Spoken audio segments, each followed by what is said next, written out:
So do any of you ever have pain in your low back when you're doing some kind of core work, whether it's planks, laying on your back, or maybe even squatting? If you do, this tip is for you, so stay tuned. We're going to talk about why that would be, and it's all in relation to our rib cage and our pelvis. So the focus is going to be a neutral pelvis today. So first, I want you to think about your pelvis in terms of a clock. So you've got, and we're just going to focus actually on 12 and 6 to keep it simple. So if we think of 12 up by our belly button, 6 down at the pubic bone, we're going to think in terms of this. So let's talk a little bit about what a distortion of the pelvis could look like. So a lot of times when people come to me, they have low back pain because they have lordosis, which also is sway back, and it's about tilting that pelvis forward. Rib cage is flaring, boobs are out if you're a girl, butt is out. So a lot of times women will have this from wearing high heels or just that posture of trying to stand like this for whatever reason. The other reasons that this is a common position of the pelvis is because a pregnancy, weak core, tight hip flexors, tight hamstrings, all that's going to pull that pelvis back. And then if you have some extra weight in the belly area, and I'm talking about kind of more weight, that's also going to help pull that pelvis out of position. So from a side view, we're looking like this, and I've got a little bit bigger butt, so it always looks like mine's like that. So if you have a bigger booty, you may not have that excessive curve, but just because your butt looks a little bit bigger, it may look like that. Now I'm really sticking it out to excessively show you what this curve would look like. Here's my neutral. So you can see that that flattens out a bit, but I still have that neutral curve. Now the other position is that posterior pelvic tilt, excuse me. So this is a flattened curve of the low back. So if you look, this is just like a lot of times goes hand in hand with this is the shoulders roll forward. It's just kind of a nasty, like, ugly posture.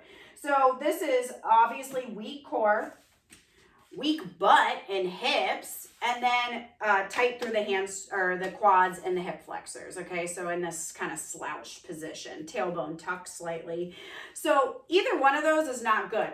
For optimal core firing, we need to have that pelvis in the neutral position, because if we are tilted either way too much, that's not going to allow our deep core stabilizers to fire, and that's why you start to get pain in the low back, and other muscles start to compensate and things can get ugly.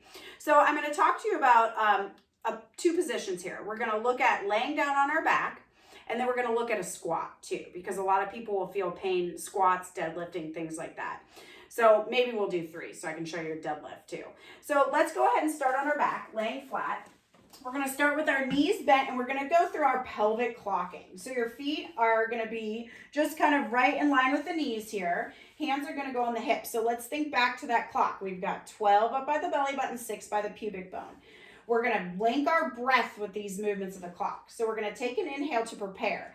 As we exhale, you're going to tuck your tailbone almost like you're sewing it up towards your belly button. Press your low back into the mat. Now, as you do this, you'll start to feel your abdominals fire. So a lot of times that's why in PT, they have you do these pelvic tuck up to a bridge or just pelvic tucks, because you can really start to feel your butt turn on, and you can really start to feel your deep core, so belly button and below. Then we go into that anterior tilt towards 6, or that sway back, and if you look, I could slide my hand underneath here. That's how much space is. And a lot of times people do this even just a slight bit as they're doing harder core work. So now using the exhale, I'm tucking my tailbone, trying to sew it up towards my belly button. And then inhale, we're going to go back into that anterior pelvic tilt. And then back. So now I want you to do this with me, and I want you to just rock. Start by making these as big as you can, and then start to bring it down to a smaller shift until you're right in the middle, okay? So then right in the middle, I want you to feel what this is like. Your ribs should be pulled down so you're stable. You could not slide a hand under here. If I were to come under and try to put my hand on, I couldn't get it through. You're just locked tight onto this ground. So ribs down, belly button pulled up and in, and then spine is anchored on the mat. So we are now in a position to do some core work. So let's just start with something simple. This is a great exercise if you're new.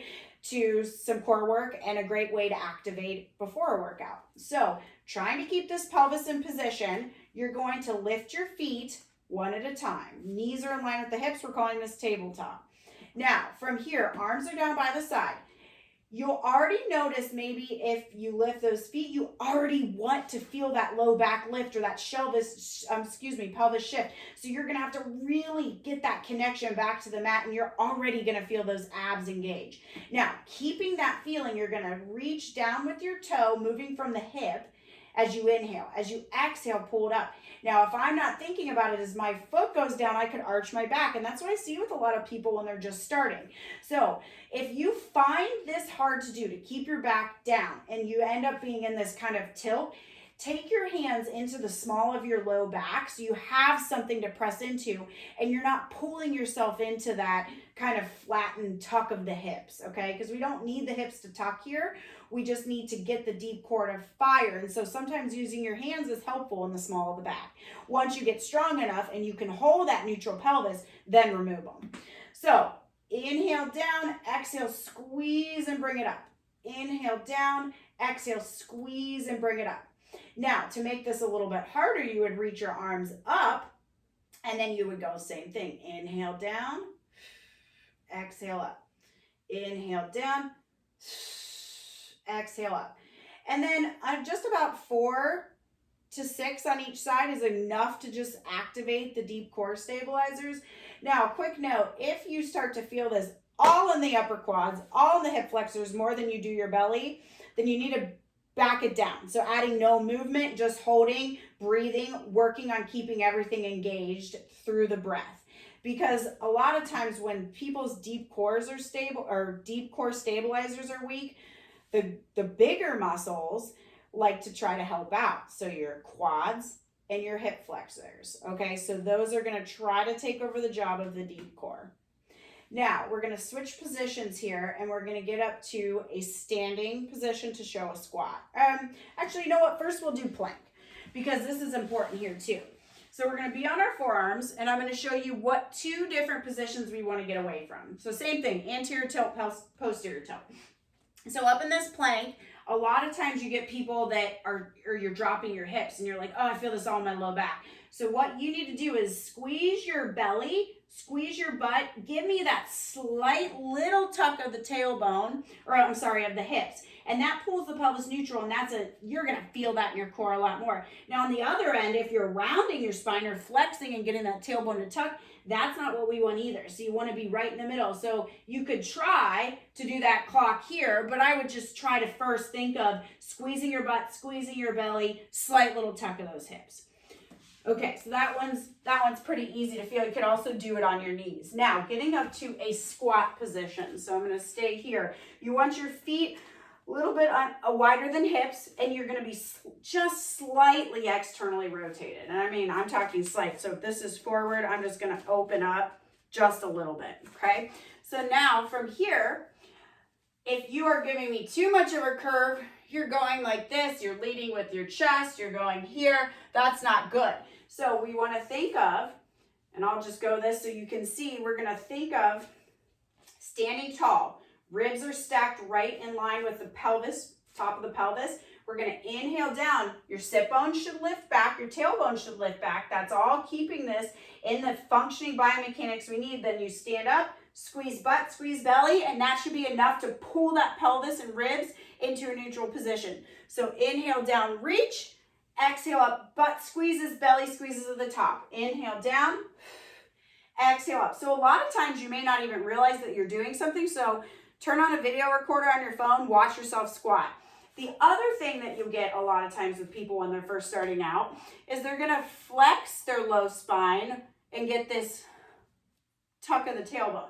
So as you go down, that's because, again, of core weakness, glute weakness, you look like this. And then you start to just compensate with the low back. So from here, you'd have to just shift. You're going to squeeze your butt, squeeze your belly, stand up on the exhale. So again, no bueno.